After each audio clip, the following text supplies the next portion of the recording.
Assalamualaikum warahmatullahi wabarakatuh. Anak-anakku yang dirahmati Allah. Kali ini kita akan membahas tentang teori asam basa. Sebelumnya kita membahas dulu tentang perkembangan teori asam basa, yaitu yang dimulai dari Arrhenius, Bronsted, Lowry, dan Lewis. Untuk Arrhenius terbatas pada pelarut air, yaitu dikatakan asam jika di dalam air suatu zat itu akan melepas ion H+. Sedangkan basa yaitu suatu zat yang dalam pelarut air melepas ion OH-. Teori Arrhenius kemudian disempurnakan oleh Bronsted dan Lowry. Jadi ini ada dua orang, namanya Bronsted dan orang lain namanya Lowry. Nah, untuk Bronsted dan Lowry ini dia tidak membatasi pelarut air, jadi bisa menggunakan pelarut selain air, misalkan benzena, kloroform, kerosin dan sebagainya. Yaitu yang dikatakan sebagai asam yaitu zat yang melepaskan ion H+, sedangkan basa yaitu zat yang menerima ion H+. Nah, jadi di sini ion H+ disebut sebagai proton. Ya, jadi ion H+ disebut sebagai proton. Nah, untuk teori Bronsted dan Lowry ternyata ada keterbatasan, yaitu zatnya harus mengandung H+. Akhirnya muncul teori yang berikutnya yaitu Lewis, dan dianya tidak mensyaratkan harus ada H+ ataupun OH-, sehingga teori ini lebih luas daripada dua teori sebelumnya. Pada teori Lewis, pelarutnya bebas ataupun mungkin tanpa pelarut juga bisa, ya. Atau tidak pelarut.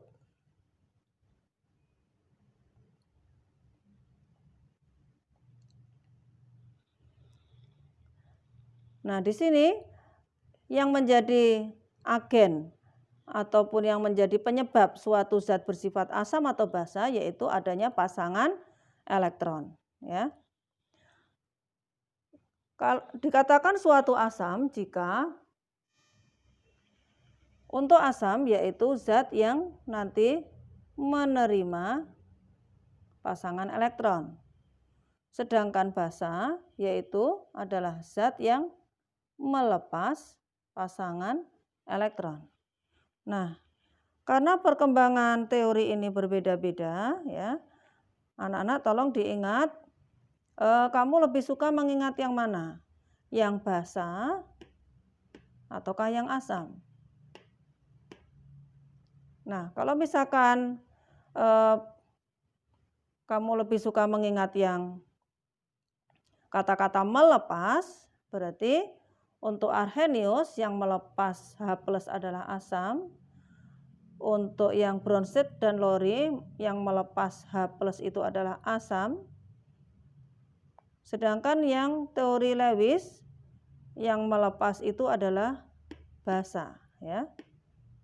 Jadi lebih mudah kalian mengingat satu pihak kata-kata melepas, atau ini kalau yang ini kan berbeda-beda, menerima, ini melepas, lebih sulit, ya. Lebih mudah kalian mengingat yang melepas. Melepas H+ adalah asam Arrhenius, melepas H+ adalah asam Bronsted Lowry, dan melepas Pe atau pasangan elektron adalah basa Lewis, ya. Nah, demikian untuk perkembangan teori asam basa. Kemudian kita akan membahas tentang teori Arrhenius. Ingat, teori Arrhenius tadi dia membatasi pada pembahasan yaitu khusus pelarut air. Dan yang dikatakan sebagai asam tadi apa? Yaitu apa tadi? Melepas H+, sedangkan basa yaitu melepas OH-. Nah, ini ingatlah aku ada 7 Apa aku? Aku adalah asam kuat, yaitu asam klorida, asam bromida, asam iodida, asam nitrat, asam sulfat, asam klorat, dan asam perklorat. Ayo anak-anak, kalian sambil mengucap, sambil bertepuk juga boleh, untuk mengingat ini. Ingatlah aku ada 7. Kalian melihat tulisan HCl ini, tetapi mulut kalian berucap asam klorida, ya. Sambil direkam tulisannya asam bromida, asam iodida, asam nitrat, asam sulfat, asam klorat, asam perklorat. Nah, kenapa nanti kamu harus mengingat asam-asam kuat ini? Nanti untuk teori ini akan kita kembangkan nanti pada pembahasan bab buffer dan hidrolisis, yaitu kita menggunakan pelarut air. Nah, jadi kompetensi yang kalian miliki pada teori archeologi ini nanti akan kita gunakan.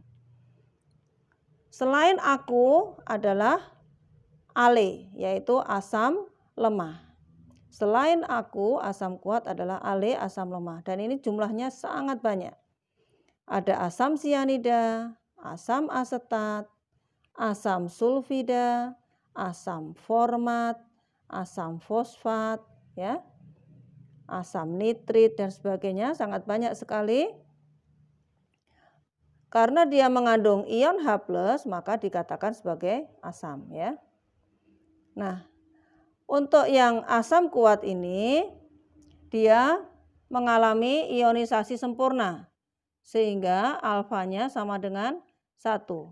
Tolong diingat anak-anak pada pembahasan kelas 10 tentang larutan elektrolit dan non-elektrolit. Untuk yang asam kuat, basa kuat, ini termasuk elektrolit kuat, sehingga dia terionisasi sempurna, sehingga dia tanda panahnya ke kanan saja. Ya, sedangkan pada asam lemah, maka dia terionisasi sebagian, sehingga reaksinya adalah bolak-balik atau reversible. Yuk, sekarang kita latihan untuk reaksi ionisasi asam kuat. Nah, di sini dikatakan asam karena dia melepaskan ion H+. Sehingga di sini ada 1 H+, otomatis nanti aqueousnya ikut terus ya, karena ini dalam pelarut air. Kemudian ClO3- aqueous. Kemudian untuk asam sulfat H2SO4, yaitu 2 H+ aqueous ditambah 1 SO4 2- aqueous. Nah, sekarang tolong kalian lihat ada jumlah ion pada H+ ini. Ini jumlah ionnya 1, ini jumlah ionnya 2. Nah, inilah yang disebut dengan valensi asam. Ya, valensi asam. Yaitu berarti apa? Jumlah ion H+ pada asam. Jumlah ion H+ pada zat asam. Nah, bagaimana dengan asam lemah? Ini adalah asam lemah. Secara teoritis, ketika asam lemah, maka dia akan terionisasi sebagian, maka reaksinya adalah reversible. Nanti endingnya atau di akhir reaksi dia akan membentuk 3 H+ dan 1 ion fosfat muatannya 3-. Ingat aqueousnya ikut terus ya. Nah, di sini asam asetat ini H-nya di belakang ini ya. Seperti HCOOH ini, kalau ini H-nya di depan, yang ini H-nya di belakang. Yaitu 1 H+ dan 1 CH3COO-. Nah, tetapi ketika asam lemah, anak-anak tolong diperhatikan, valensi asamnya adalah 1. Ya, jadi valensi asam lemah sama dengan 1. Tidak 3, tidak seperti ini, tidak seperti tadi kita membahas tentang asam kuat ya. Kemudian basa kuat. Basa kuat adalah basa yang ada di golongan 1A, yaitu logam golongan 1A. Siapa mereka? Tolong diingat lagi, maka tentang hafal golongan seperti ini sangat besar sekali manfaatnya anak-anak. Jadi logam golongan 1 adalah linaka, lihat nasi kuning, rebus, chaos free chicken. Ya, jadi Li, Na, K, Rb, CSFR ini kalau membentuk basa adalah hidroksida mengandung ion OH-. Jadi kalau misalkan ini Li, Na, K dan seterusnya, jika nanti dia membentuk basa akan menjadi LiOH. Perhatikan golongan 1A OH-nya juga 1. NaOH, KOH dan seterusnya. Kemudian ini jumlah OH-nya ada 1. Ya, golongan 1 jumlah OH 1. Sehingga dikatakan sebagai valensi basa sama dengan 1. Kemudian golongan 2. Golongan 2 siapa mereka? Yaitu Be, Mg, Ca, Sr, Ba, Ra. Nah, untuk Be dan Mg ini ternyata termasuk asam lemah. Sehingga di sini logam golongan 2A kecuali yaitu Be dan Mg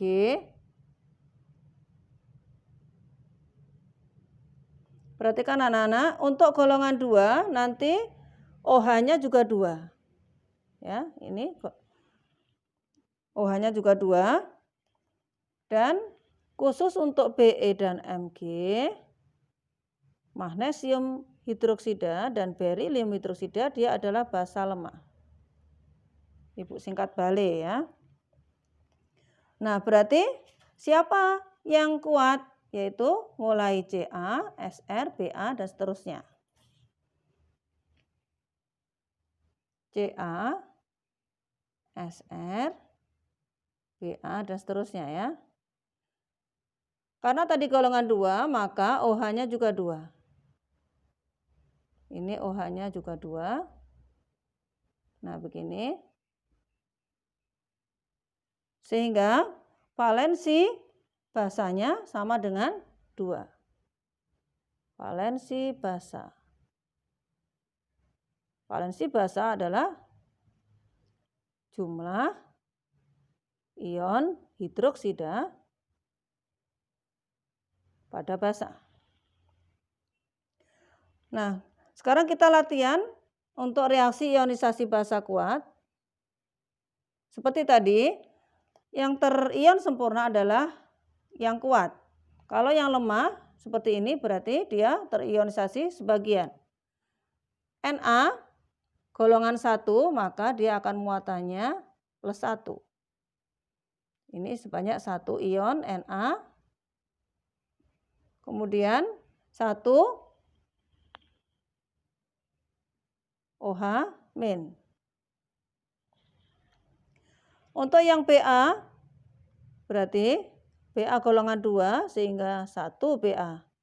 2 plus ditambah 2 OH-, aqueous. Kalau kalian lupa seperti ini anak-anak bisa seperti ketika kita membahas ikatan ion kelas 10. Nah, jadi dia muatannya adalah 2. Ini ya, muatannya 2. Ingat tadi jumlah ion hidroksida menunjukkan valensi basa ya.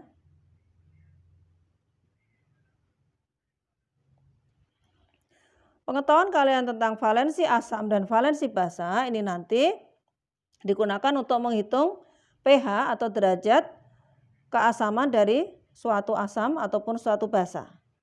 Yang terakhir adalah selain basa kuat yang ini tadi, ini adalah basa lemah, maka tergolong sebagai basa lemah.